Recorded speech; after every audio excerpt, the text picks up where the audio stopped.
R/writing prompts. Whenever you speak, people hear you speaking in their native language. Most people are surprised and delighted. The cashier at McDonald's you've just talked to is horrified. Nobody's spoken that language in thousands of years. What did you say?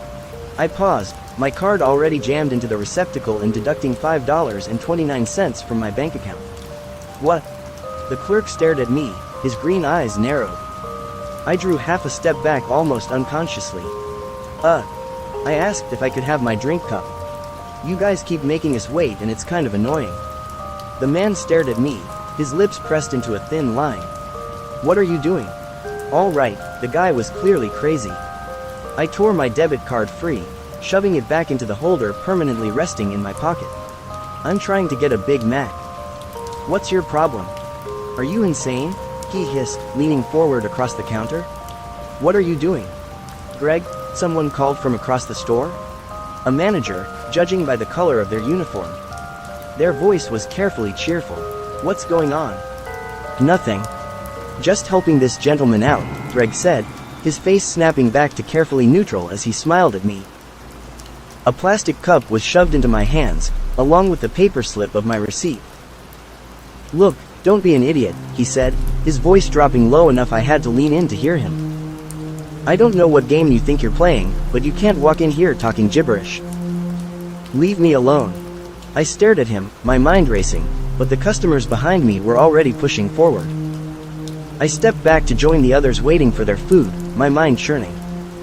I had a bit of a gift. Well, that's how I like to think about it. It had taken a few years to figure out. All languages sounded exactly the same to me. No matter if I was speaking to someone blabbering on in French or chattering in Italian, it all came across as plain old English. My parents had been freaked out, understandably. It had taken a bit of doing to convince them I wasn't just crazy. And as soon as we'd pieced together what was going on, we'd begun hiding. It wasn't as though I could suddenly start spouting off Spanish and German, after all. We couldn't even just leave copies of Rosetta Stone lying around meaningfully. The instant someone I actually knew called me on it, the secret would be up. I kind of valued living a normal life, too much to allow something like that to happen. Tray in hand and my mediocre food steaming, I filed back to my seat. I could feel Greg's eyes on me the whole way, staring. What was his problem? Had I stuttered? And what had he meant, gibberish? Maybe he spoke a different language, sure, but why would that be a problem? He should be happy that I'd spoken Polish or Swahili or who gives a fuck. Maybe a bit surprised, but not angry. His reaction wasn't normal at all. I couldn't shake the feeling that something was wrong. Normally I would have lingered, taking my time in eating. With the feeling of clerk asshat's eyes on the back of my neck, I just wanted to leave. I shoveled my value meal down as quickly as I could, hardly tasting it. My phone lit up with notifications, friends and family blabbering away, all wanting to know where I was. When I'd be finished with the day's chores. Could I pick up this grocery list for them, or finish that errand? I ignored all of them.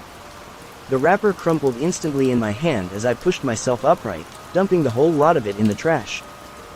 The guy wasn't there. A bit of the tension slipped out of my shoulders as I saw his station replaced by a tiny, grinning brunette. Good. Maybe his manager had finally taken him down a notch. The lights on my car blinked across the parking lot at me as I stepped out of the store. The cold air snapped me awake, back to reality in an instant. I was letting that guy creep me out for no reason. He was just a jerk, that was all, trapped in his minimum wage job. Probably just a crazy, when I thought about it. He was probably just. I yelped, eyes widening as fingers buried themselves in my hair, pulling painfully. Someone had me. There was something cold at my throat, cold and sharp. Okay, asshole, Greg hissed in my ear, his voice wild. We're going to go for a walk. What the fuck are you? Shut up. The blade dug into my neck. I could feel a hot line of blood dripping down my skin. My mind raced, this was insane. He really was crazy. A lunatic. He was. It was useless. There was no one around. No one was going to hear. He slammed me into the back of his car, my face pressed painfully against the glass. How stupid do you think I am? He spat. What the hell are you talking about? I cried, shaking. What, you think you're being subtle? You'll just walk in, talking the old tongue like you were born to it, and I'll roll over for you? Look, dude, there's been some mistake, I moaned. It's just something that I can do, all right? It's not. Right, he said with a laugh, his fingers still pulling painfully at my hair. Like I'm going to believe that. I speak tongues, all right? I said, craning my head until I could look at him. That's all. I don't know what you heard. All I know is... How long until they get here? I blinked. What? I'm not stupid, he spat. I'm not going to sit idly until they come to finish the job. How long until the rest of them show up? The rest of who? I said, trying desperately to keep from crying. You know damn well who, he said, but stopped abruptly. I blinked. Somewhere in the distance, sirens were approaching. My heart leapt. Police. Yes. Someone must have seen him, someone must have called the cops. I was saved. He let go of my hair in an instant, leaping away. His car abandoned, he vanished into the underbrush of the woods behind the McDonald's. I fell in a crumpled heap, my heart still pounding in my ears. The tires screeched as the cop car pulled up moments later, a pair of officers piling out. Sir, are you all right? One yelled, racing over to me. Can you tell me what happened? There was a man, I said, glancing back at the woods. He had a knife. He was crazy. Thought I was speaking some funny language or something. Why would he think that? The other said, his brow furrowing. I don't know, I said, instinctively clamping down. The cops paused, staring at me.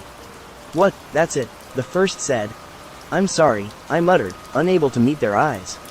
My gaze drifted, needing to find something, anything else to look at.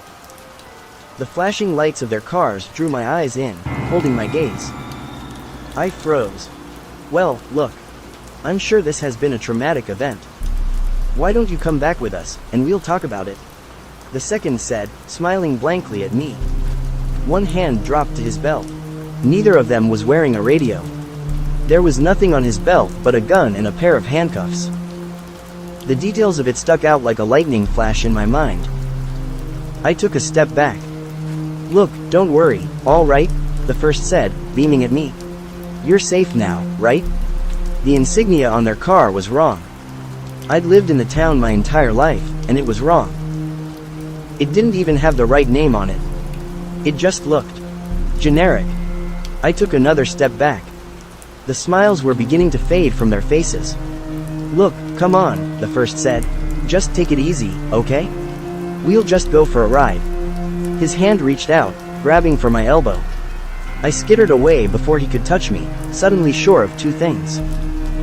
Whoever those two were, they were not police officers. And I was in a mess of trouble.